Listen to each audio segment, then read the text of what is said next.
올해 노벨 경제학상은 시카고 대학 교수 리처드 탈러에게 돌아갔습니다. 이분 책이 한 8, 9년 전에 나왔고 저도 그때 읽었어요. 넛지라는 책으로 유명했죠.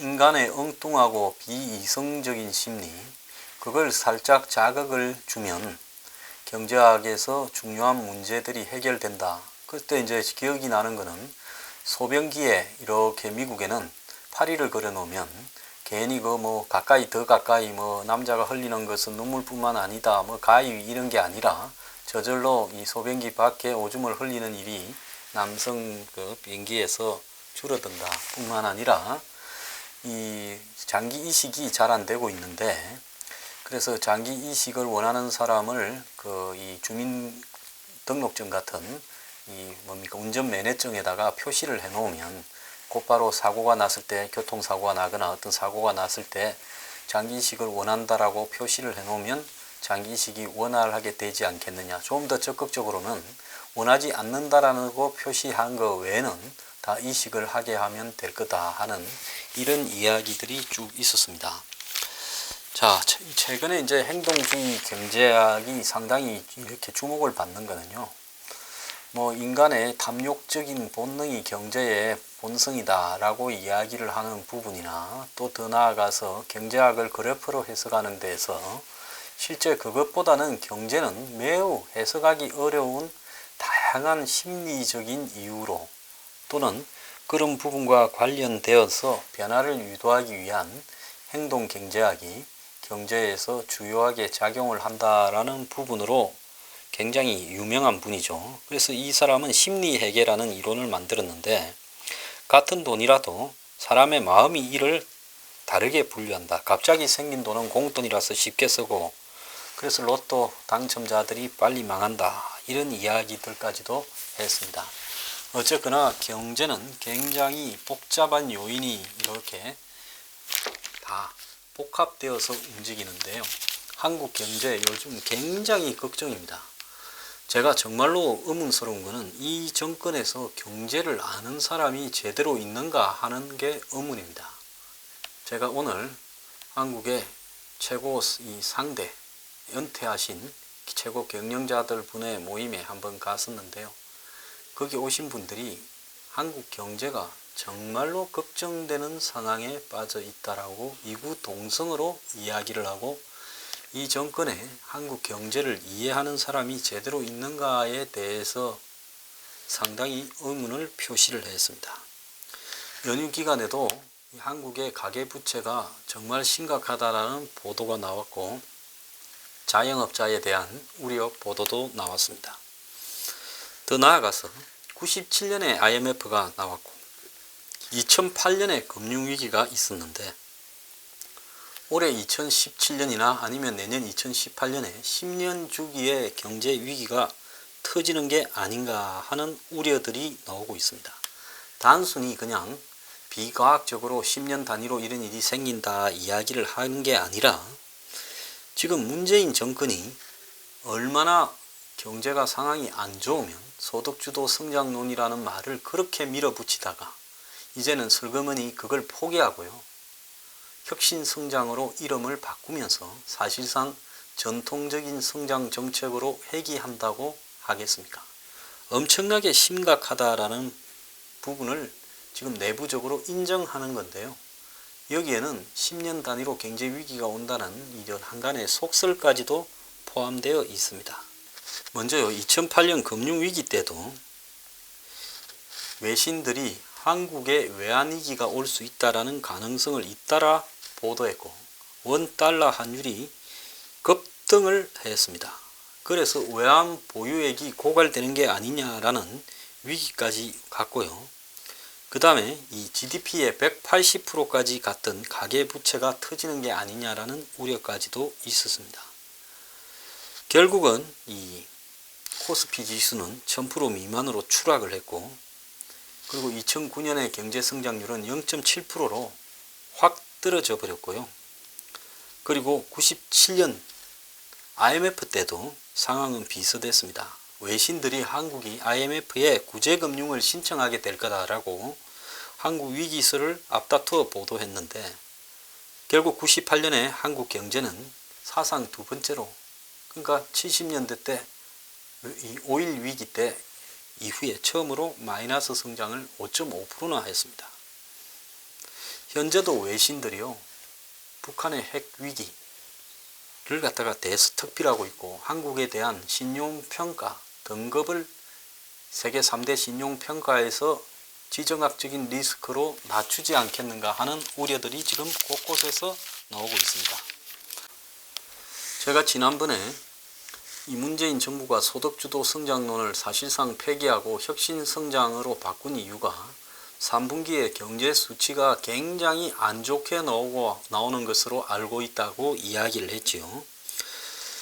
지금 이 올해 3분기 경제 성장률이 전분기에 대비해서 0%대로 지금 예측이 되고 있습니다. 즉 0.5% 정도가 될 거라는 겁니다.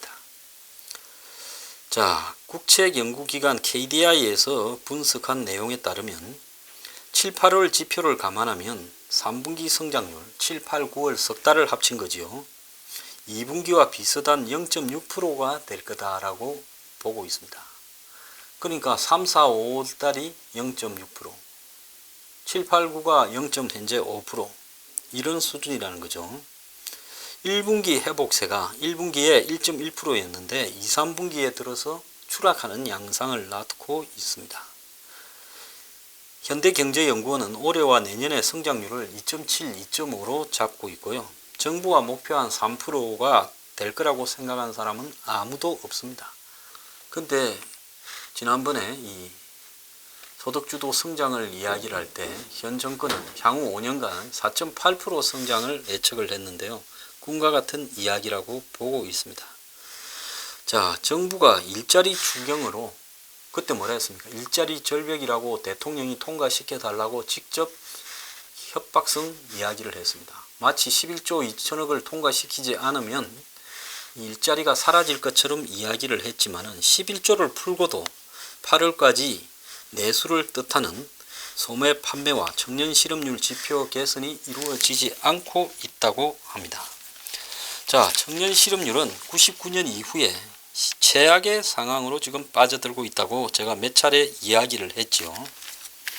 정권 내부는 이걸 공개하면 무능하다 소리 들을까봐 급해져서 시시하면서 이 공급 측면의 혁신 성장을 다시 강조하고 나섰던 겁니다.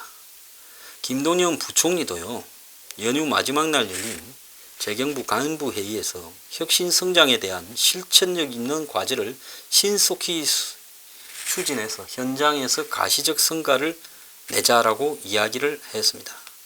그런데 악재들이 지금 연이어 쏟아지고 있습니다. 이 악재는요, 일부는 북한 리스크에 의한 어쩔 수 없는 지정학적 리스크지만은 어떤 것은 자초한 게 있습니다.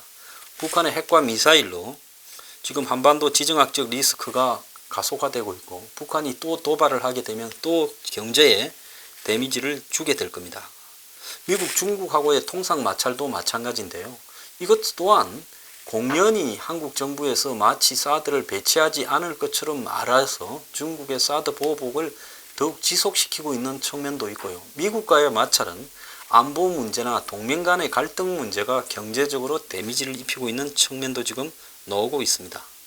한미 FTA 재협상이 공식화되면서 한국의 주력 수출 업종인 자동차, 철강, 기계, 석유, 화학 등에서 지금 데미지가 예상이 되고 있고 한국의 현대차, 삼성 같은 미국에서 잘 나가는 회사들이 굉장히 지금 어려움을 겪게 돼 있고 통화사업협정도 오늘로서 사실상 만기인데요.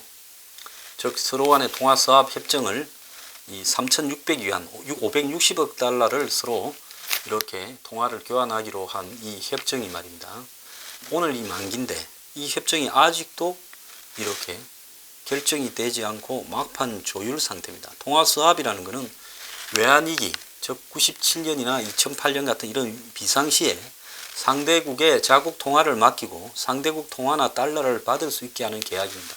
그러니까 외환위기가 왔을 때 우리가 달러나 또 달러에 버금가는 기축통화 역할을 비슷하게 하는 돈들을 가지고 있으면 외화가 고갈되는 부분을 막을 수 있는 거겠죠. 자, 이 부분과 관련해서 중국이 지금 정치적 판단을 하면서 이 통화수합 만기 연장 협정을 지금 순순히 응하지 않으면서 애를 미기고 있습니다. 최종적으로는 될 거라고 이렇게 보고 있지만은 이 최종 합의까지는 지금 애를 먹고 있는 상황입니다.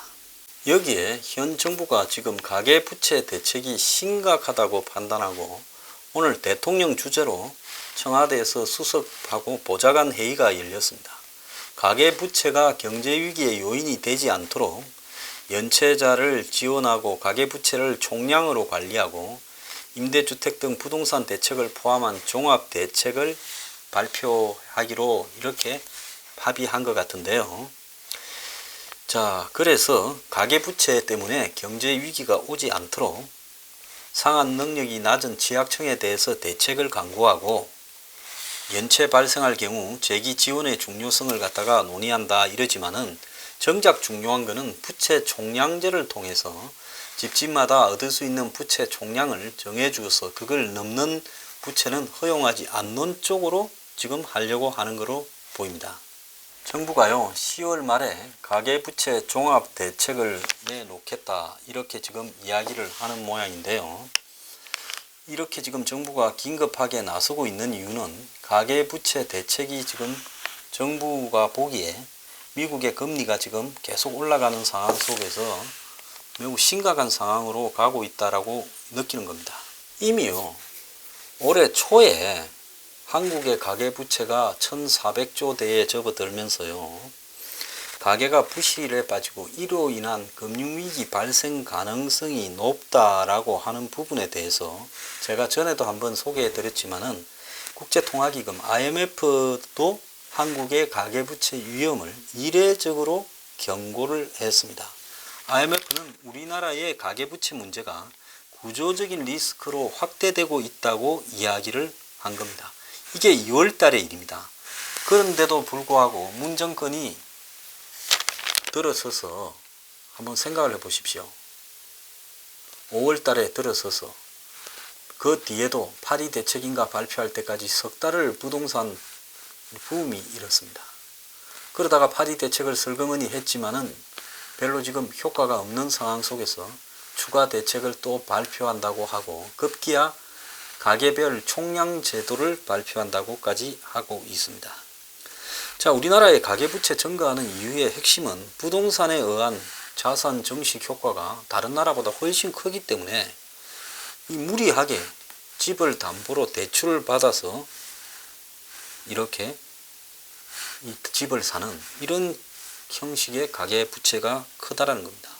즉 부동산 거래에 따른 불로소득이 너무 짭짤하기 때문에 무리를 해서라도 집을 이렇게 살려고 하는 우리 일반 가게들의 형태가 보편화되어 있다는 거고요. 여기에 조기 퇴직 등으로 자영업자로 전환되면서 이 서민형 어떤 또 이 대출도 늘어나고 있다는 겁니다. 그런데 우리나라에요 부동산 가격 상승으로 인한 1년에 나오는 이 소득이 얼마인가 하면 200조가 넘는다는 겁니다. 대략의 통계에서도 200조인데 실제로는 200조가 훨씬 넘어서 300조나 400조가 될 수도 있겠죠. 근로소득 다음으로 큰 이 소득원입니다. 자, 그런데 부동산 소득의 불평등은 매우 심하죠. 있는 사람일수록 대출을 많이 받을 수 있는 사람일수록 부동산을 통해서 불로소득을 벌게 되고 없는 사람은 부동산으로 소득을 벌려야 벌 수가 없는 겁니다. 그렇기 때문에 근로소득은 일한 만큼 벌기 때문에 비교적 평등하지만은 이 부동산 소득은 한마디로 불로소득에 가까운 투기적 소득이기 때문에 물론 투기도 리스크를 감수해야 되는 부분은 있습니다. 리스크가 오기 전까지는 불로소득이죠. 그러니까 무리를 해서라도 이 불로소득에 매달리는 인간의 속성이 한국에서 두드러지고 있다는 거죠. 이러다 보니까 IMF가 작년 5월까지만 해도 한국의 가계부채가 관리 가능한 수준이다 이렇게 봤는데 이 가계의 재정 상태가 안정적이고 금융자산 역시 증가하고 있기 때문에 이 정도로는 극복할 수 있다 했는데 올해 초에 입장을 바꿔서 가계부채가 구조적인 리스크로 확대되고 있다는 것은 가계부채 자체의 어떤 이 능력이 내부적으로 분석해보면 가계부채를 받은 가계들의 상환 능력이 급격하게 악화되고 있다는 겁니다. 그 이유에 대해서 보면요. IMF는 부채가 있는 가구의 연령별 특성을 구조적인 위험이라고 했는데 왜 그런가 하면 미국에는 가구주 연령이 30세에서 40살 사이일 때 부채가 정점이고 나이가 들면 부채가 줄어드는데 한국에는 가구주 연령 58세가 정점이라는 거예요. 그러니까 이제 은퇴해야 될 나이거나 은퇴했어야 될 나이에 부채가 정점이라고 한다는 것은 중장년층이 이 은퇴 이후에 생계가 어렵다 보니까 은행에서 대출을 받게 되고 연금이 없다 보니까 그걸 이렇게 부채로서 대신하고 또 부동산 투기를 이 나이대에 많이 하고 있는 거 아닌가 하는 지금 문제가 있고요. 두 번째는 한국의 전세 제도라는 것들 때문에 결국은 자기 돈을 조금 들이고 집을 전세를 안고 사게 되면서 가계부채가 늘어나고 있고요. 세 번째는 한국의 독특한 주택대출 제도를 원인으로 꼽았는데 다른 나라에는 전혀 없는 제도는 처음에 몇 년은 이자만 내다가 만기의 원금과 이자를 일시에 다 상환하는 이런 식의 이 만기 일시 상환식 거치형 대출이 많다는 겁니다. 외국에 가면 이런 대출은 하나도 없습니다. 유럽이나 미국에는 아예 없죠. 왜? 그건 굉장히 위험하다는 거죠. 부동산 가격이 오를 거라고 생각을 하고 처음에 무리하게 빚을 내어서 집을 사놓으면 부동산 가격이 올라가면 일정한 시점에 팔아가지고 그동안은 이자만 내다가 그 다음에 남은 이자하고 대출 가격을 전부 상환하는 부분인데요. 자, 이런 대출은 금리가 빠르게 오르거나 부동산 가격이 변동을 하게 되면 급격하게 변동을 하게 되면 데미지가 크게 있을 수 있다는 거죠. 그 다음에 가계대출 중에서 은행이 아닌 비은행에서 대출하는 즉 2금융권, 3금융권, 사채 이런 것들이 많다는 겁니다. 그 다음에 IMF는 한국의 미시 건전성 정책이 다른 나라에 비해 느슨하다는 거예요. LTV나 DTI 같은 이 집을 사기 위한 대출을 할 때 정해놓은 기준이 다른 국가보다 높은 수준이라서 이걸 좀 낮춰야 된다는 겁니다. 그러면서 마지막으로는 한국에는 지금 전체 가계대출에 대한 규제가 안 되고 이 부분별로 가계대출이 따로 놀고 있다. 그렇기 때문에 결국은 이 총량 규제로 가야 된다라는 이야기를 하고 있는 겁니다. 그래서 문정권이 지금 이달 중순 말쯤에 이 전체적인 부채 총량 규제를 갖다가 도입할 거라고 지금 그렇게 보고 있는데요. 빚내서 집 산 사람 5명 중에 1명이 다주택자고 빚내서 집 3채 이상 산 사람이 31만 명이고 평균 소득이 4,500만 원이다. 무리가 있는 거죠. 그래서 이런 어떤 부분 속에서 결국은 정부가 대출을 조이게 될 때 이런 것들이 큰 문제로 발생할 수 있다는 겁니다. 추석 이후 오늘 대통령이 직접 가계부채 대책에 나선 부분은요. 지금 그동안 소득주도 성장이니 황당한 소리를 하다가 경제 돌아가는 수치를 보니까 매우 심각해져서 발등에 지금 불이 붙은 겁니다. 이러다 보니 이런저런 방식을 다해서 위기를 갖다가 이렇게 끌려고 지금 노력을 하는 부분인데요. 국내외 경제의 여건이 심상치 않은 상황 속에서 소득주도 성장이라는 것은 이제는 틀렸고 결국 실질 성장을 할 수 있는 것밖에 없다. 그런데 그냥 전통적인 성장 방식으로 돌아올라니 창피하니 혁신성장이라는 말로 슬그머니 분칠을 하고 있는 거다 이렇게 보고 있습니다. 그런데요. 과거에 박근혜 정부가 주변 국가들을 전부 이렇게 마찰을 일으킨 신통한 재주가 있었는데 이 정권 또한 미국과 지금 통상 마찰이 한미 FTA니 세이프가든이 반덤핑이니 무역 확장법이니 심각하게 오고 있고 중국과는 뭐 사드 때문에 또 지금 경제 보복이 지속되고 있고 일본과도 후쿠시마산 수산물 문제를 가지고 WTO에 제소를 지금 하는 모양인데요. 중국의 지금 이 한국 기업에 대한 보복에 대해서는 제소를 하지 못하면서 고작 일본의 수산물 가지고 제소를 하면서 트러블을 일으키고 있는가 이해가 가지 않습니다. 또 북핵 리스크 때문에 세계 3대 신용평가 회사들이 한국 경제를 지금 매우 우려스럽게 보면서 신용 등급을 낮추려고 하고 있습니다. 이런 상황에서 김동연 부총리가 심각한 상황에 10월 11일부터 15일, 즉 내일부터 미국 워싱턴에 열리는 IMF 총회에 가서 아마 지금 이런 신용평가사들을 만나서 설득을 하려고 하는 모양입니다. 자, 그런데 올 성장 목표가 2.7인데 2분기, 3분기가 0%대 성장을 해가지고 2.7이 되겠느냐? 저는 불가능하다고 보고 있고요. 청년 실업률이 지금 IMF 이래 최대인 9.4%인데 8월 청년 실업률이요. 지금 결국 추경을 해도 청년 일자리는 전혀 늘어나지 않고 더 나빠지고 있다는 겁니다. 이 속에서 가계부채는 더욱 악화되고 정권은 화끈하게 10월 달을 열을 놓아버렸습니다. 자, 이 속에서 지금 경제 외의 문제에 의한 북핵 위기가 경제에 매우 심각한 위험 요인인데요. 이 북핵 위기를 대처하면서 공연히 미국과 시비를 불러일으키면서 FTA라든지 덤핑이라든지 세이프가드 같은 미국의 보복을 자초하고 있고, 여기에 미국이 작정을 하고 환율 조작 문제를 걸고 나왔을 때는 한국은 정말로 심각한 상황에 빠질 수 있고요. 아는 사람은 다 아는데 세계 유수한 은행이나 또 월가, 더 나아가서 미국의 연준 등은 미국 정부 재무부와 긴밀하게 연관이 되어 있습니다. 한국에 들어와 있는 미국의 각종 회사들이나 또 미국의 이 투자들, 이런 부분도요, 미국 정부의 입장 하나에 따라 가지고 어느 날 썰물처럼 빠져나갈 수 있습니다. 그래서 한국의 주식이 미국의 신용평가사의 발표나 미국의 대체 아주 주도하는 몇몇 이 투자회사, 투자은행의 판단에 따라 가지고 급격하게 한국의 정권시장이, 주식시장이 흔들려 버릴 수도 있다는 겁니다. 그렇게 될 때 순식간에 한국에서 외화 유출이 본격화될 가능성도 있다는 겁니다. 우리가 흔히 위기 때 은행에 가서 서로 돈을 찾으려고 하는 것을 뱅크런 사태라고 그러죠.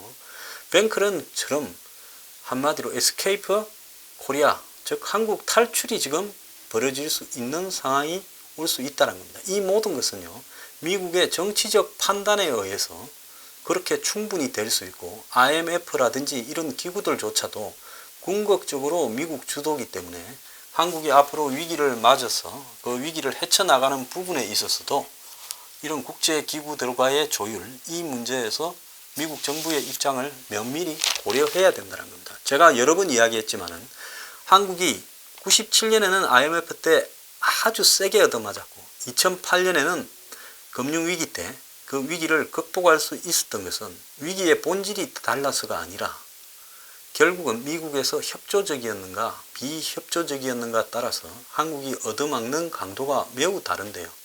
97년에 김대중 정권으로서 정권 교체가 있었기 때문에 미국이 매우 부정적으로 한국 정부를 바라봤고, 2008년에는 이명박 정권이 굉장히 친미적인 입장이었기 때문에 그런 것들이 극복이 가능했다는 걸 우리가 잘 인식해야 될 거라고 봅니다. 자, 경제 위기가 오고 있는데요.